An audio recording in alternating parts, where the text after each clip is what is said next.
여러분 안녕하십니까? 경제 특화 뉴스 쏙쏙 경제입니다. 코스피가 1% 가까이 떨어지며 2020선까지 밀렸습니다. 주식을 매수해도 현금 배당을 받을 수 없어 주가가 하락하는 배당락 영향이 두드러졌습니다. 반면 코스닥은 이 배당락 반사 효과와 연초 증시의 반등 기대감이죠. 이른바 1월 효과에 힘입어서 개인과 외국인이 집중 매수하며 1.44% 상승 마감했습니다. 달러화는 미국 경제지표가 호조를 보이며 여전히 강세였습니다. 원달러 환율은 2원 90전 상승해 1210원 선 올라타면서 장을 마쳤습니다. 자, 배당락의 영향으로 고배당주로 분류되는 한국전력이 4% 넘게 하락했습니다. 삼성카드와 신한제주도 4% 안팎의 낙폭을 기록했고 SK텔레콤도 3% 가까이 내렸습니다. 이 코스피 배당락의 반사 효과가 얻으면서 코스닥 대장주 셀트리온이 5% 넘게 급등했고 CJ E&M과 메디톡스, 바이로메드 같은 코스닥 시가총액 상위 종목들 일제히 강세였습니다.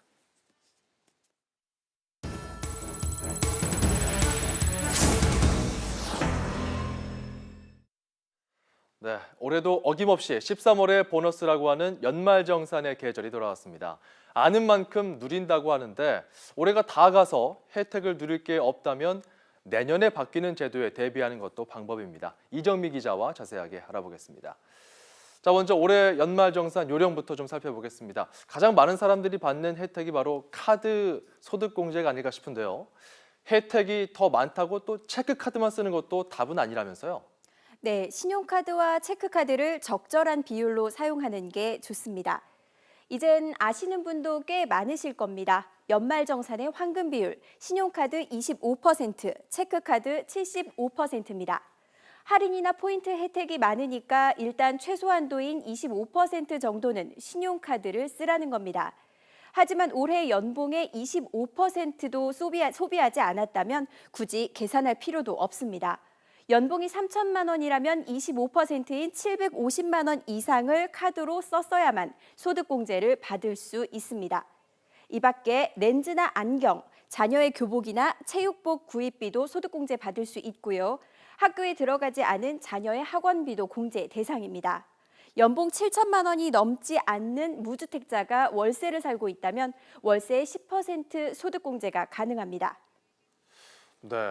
자, 올해는 사흘밖에 안 남았으니까요. 공제를 더 준다고 해서 돈을 더 쓸 수는 없는 노릇이고 내년에 바뀌는 세제 혜택 가운데 우리가 좀 눈여겨볼 만한 게 있다면 뭐가 있을까요?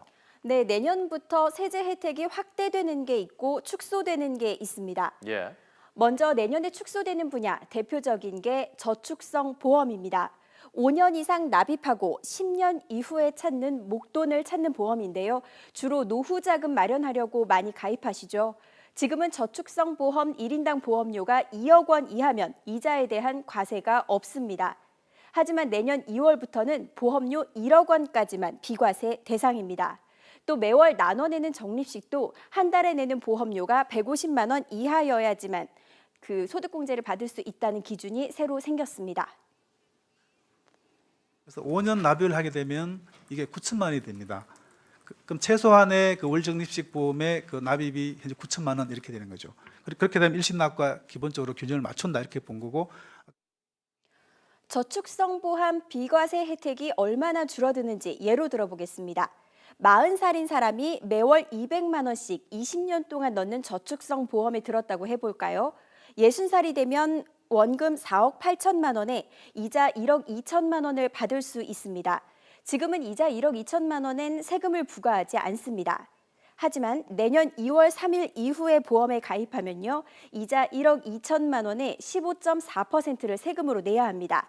1,848만 원이 됩니다. 월 200만 원, 즉 한 달에 150만 원 이상을 낼 정도라면 굳이 세금 혜택을 줘야 하는 서민이 아니라고 본 겁니다. 그럼 저축성 보험을 2억 원 이상, 월 150만 원 이상 든 사람은 세금을 어떻게 절약할 수 있을까요? 일단 갈아타는 방법이 있습니다. 목돈을 받는 게 아니라 숨질 때까지 연금처럼 나눠받는 종신형 연금보험은 바뀐 제도 적용 대상이 아니라서 노후를 대비한다면 상품을 바꾸는 것도 방법이고요. 비과세 혜택을 받을 수 있는 금액까지만 저축성 보험에 가입하고 나머지 금액은 은행의 비과세 상품으로 가입하는 것도 방법입니다.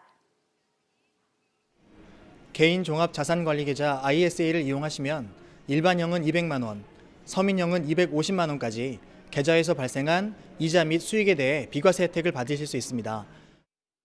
그래도 저축성 보험이 최고다 하신다면 세제가 바뀌는 내년 2월 3일 이전에 빨리 가입하시거나 비과세 제한은 한 명이 기준이니까 가족별로 금액을 나눠서 분산 가입하는 것도 방법입니다. 그렇군요. 혹시 그 내년에 비과세 혜택이 늘어나는 것은 없습니까? 물론 있습니다. 4가지만 뽑아보면요. 먼저 학자금 대출받은 대학생들 졸업하고 원리금을 갚기 시작했다면 내년엔 소득공제 받을 수 있습니다. 월세 소득공제는 고시원 거주자와 배우자 명의로 된 월세집까지 이렇게 확대가 됩니다. 내년에 중고차 사시는 분들은 신용카드로 결제하시면 소득공제 받으실 수 있고요. 자녀의 체험학습비도 1인당 30만 원까지는 소득공제 대상입니다. 내년에 거두는 세금 올해보다 늘어난다고 하니까요. 미리 따져보시는 게 좋겠습니다. YTN 이정미입니다.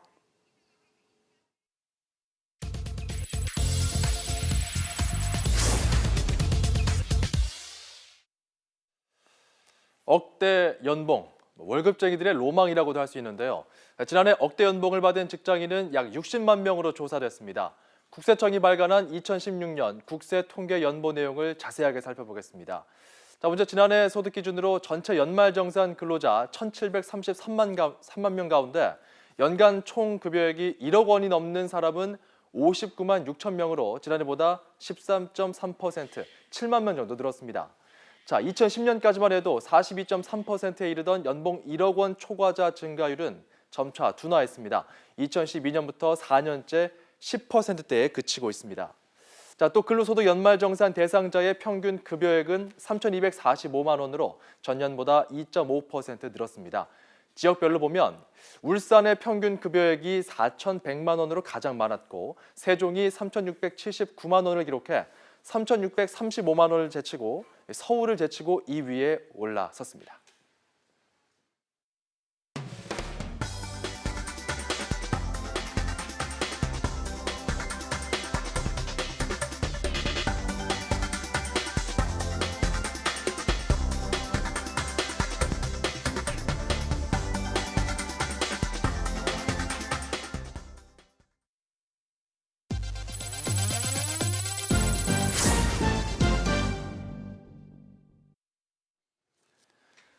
현대제철이 올해 6개 제품을 세계 인류 상품 명단에 올리며 12년 연속 철강업계 최다 보유 영예를 이어갔습니다. 현대제철은 세계 인류 상품을 선정하기 시작한 2001년 2개 제품을 시작으로 2005년부터 4개를 추가해 모두 6개의 인류 상품을 보유하고 있습니다. 산업통상자원부와 코트라가 선전하는 세계 인류 상품은 세계 시장 규모가 연 5천만 달러 이상으로 수출액이 국내 기업 가운데 1위에 올라야 합니다.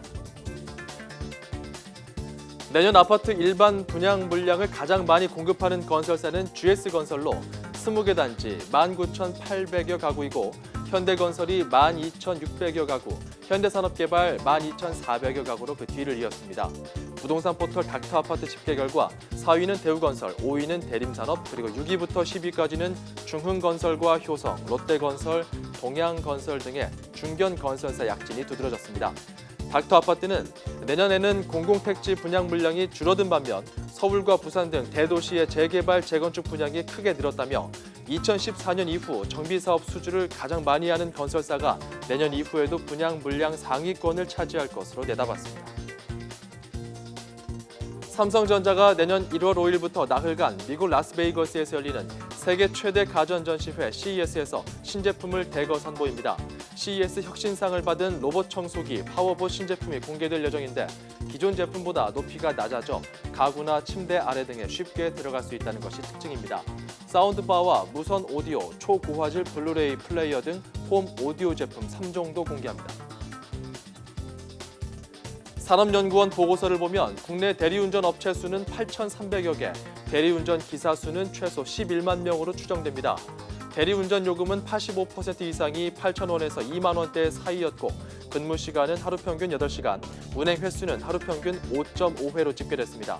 산업연구원은 이를 토대로 대리운전 시장 규모를 추정하면 최소 1조 원에서 최대 3조 원에 이를 것이라고 밝혔습니다. 취업 포털 사람인이 연차 휴가 제도가 있는 직장인 1,170여 명을 조사한 결과 올해 주어진 연차 일수는 평균 13.2일이었지만 지금까지 쓴 건 절반이 조금 넘는 평균 7.4일로 집계됐습니다. 연차 휴가를 못 쓴 이유는 상사나 팀원들의 눈치를 받아서가 47%로 가장 많고 업무가 너무 많아서 다들 안 쓰는 분위기여서 또 사유를 못 대면 못 쓰게 해서 등이 뒤를 이었습니다.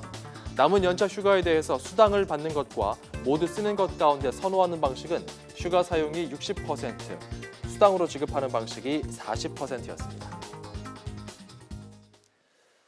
잠시 후 6시에는 뉴스통이 방송됩니다. 쏙쏙 경제는 다음 이 시간에 돌아오겠습니다. 여러분 고맙습니다.